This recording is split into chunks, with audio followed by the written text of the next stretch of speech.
Ciao, come state? Oggi vi parlerò di Giovanni Maria Angioi, un nome che risuona forte nella storia della Sardegna. Nato nel 1760 a Cagliari, Angioi è stato un grande patriotta, un politico e un riformatore, la cui vita è stata dedicata alla lotta per la libertà e l'autonomia della sua terra. È salito alla ribalta durante il periodo delle guerre per l'indipendenza contro le potenze straniere. La sua formazione e la sua profonda conoscenza delle ingiustizie sociali lo hanno spinto a impegnarsi per i diritti del popolo.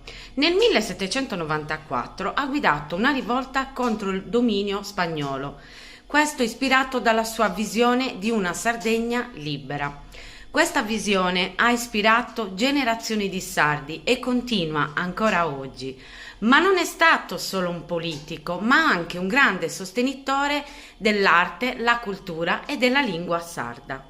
Oggi Giovanni Maria Angioi è un simbolo di speranza e determinazione. La sua eredità vive nei cuori di chi lotta per la giustizia, l'uguaglianza e l'autonomia. Ogni volta che celebriamo la nostra cultura, la nostra lingua e le nostre tradizioni sarde, rendiamo omaggio a un grande uomo che ha creduto in un futuro migliore per la Sardegna.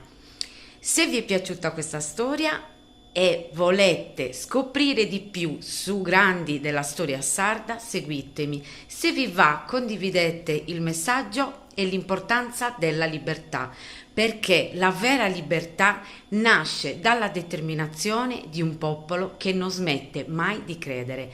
Ciao e alla prossima!